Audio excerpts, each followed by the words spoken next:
Hey, so happy quarantine day 10 for us. We are hanging in there. Hope that you are too.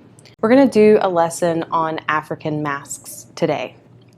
African masks were used for thousands of years for celebrations and ceremonies.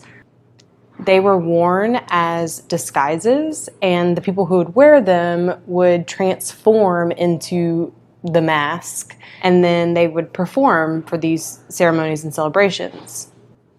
For these traditional masks, many different materials were used. Most of them were made of wood, but many of them also incorporated different materials such as ivory or stone or feathers and so on. The designs of the masks range from very simple to very detailed and intricate. So what we're going to do today is we're going to make our own African mask inspired by traditional African masks. And what you're going to need is a pencil and some scissors and glue, and then you're going to need some sort of paper. I used cardboard for this. I used some old cereal boxes that we had because we've been going through cereal and we had the boxes, and I liked that it gave it a more three-dimensional effect. But if you don't have cardboard or you don't feel comfortable cutting cardboard, you could totally use construction paper or regular paper. Okay, so the first step is to cut out our African mask. So I have my cereal box and I have folded it in half. And the reason that I'm doing that is because for the shape of the mask itself, we want it to be symmetrical. So if we fold it in half and then cut the shape, we're going to end up with the same thing on either side, which is symmetry. So I am cutting the basic shape of the face. And I'm just going to make sort of a face shape. But you could do something totally different. You could make it longer or wider, but we have a symmetrical shape to start and build on for our face. Okay.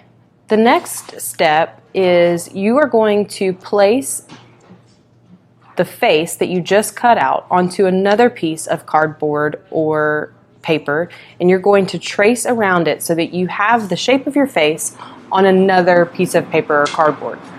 On the face shape that you have just drawn, you're going to draw some big designs. We're going to layer our facial features on top of these shapes. This is just adding more depth and more pattern. And then we're going to cut those out. So I have some big shapes cut out. I'm not going to glue anything down yet. We're actually going to trace this face shape again onto another cardboard or piece of paper. And the next step is to draw and cut out the facial features. So I created some examples for you guys to look at that might help, but you could essentially create any type of nose, eyes, and mouth for your mask. So after you trace your mask again onto your new piece of cardboard, you're going to draw and cut out your facial features, your eyes, nose, and mouth. I am still not gluing these down. I am giving myself some room to either add, like I can pick up my eye and I can add something behind it. And we're also going to add some African inspired patterns to this. So make sure you're not gluing yet. We're just kind of building, checking it out. Whenever I got to this point, I also had some black cardboard. So I traced the shape of my eye onto the black cardboard, made it a little bit bigger so that whenever I put it onto my mask, I now have a little bit of color too.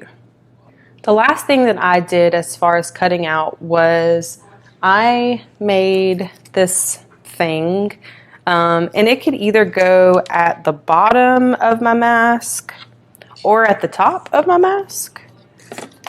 Oh, and I'm still not 100% sure what I'm going to do with it.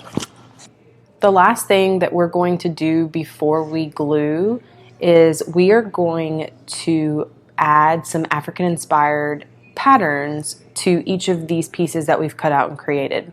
Now remember, a pattern is any time you have a repeating line or shape or design. So I'm going to carefully remove all of the elements that make up the features of my mask.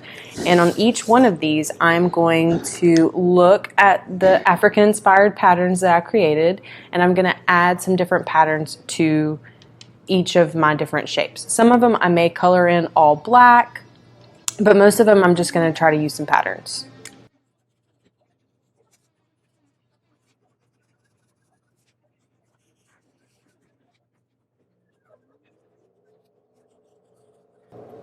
So far, I've done that bottom shape that's going to be glued on my mask, and then I've just added some simple dots to the mouth part, and then I actually colored in the part that's inside of the mouth like that. So far I've added 2 patterns, and I'm going to keep going.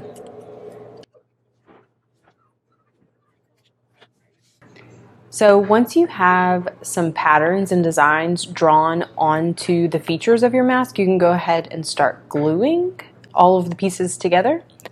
Take everything off. I'm going to start adding some glue, and I'll be back in a second.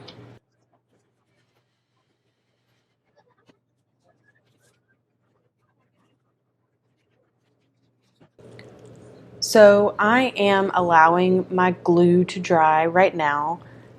I'm going to give it a few minutes, and then I'm going to look at my mask and maybe add some more African-inspired patterns or shapes, or fill some spaces in with color, and then I will be done. But just make sure that whenever you're adding these different elements, whatever you do on one side of the mask, you should do on the other, so that your mask stays symmetrical. I hope that you enjoyed making this African-inspired mask with me today, and look forward to the next lesson.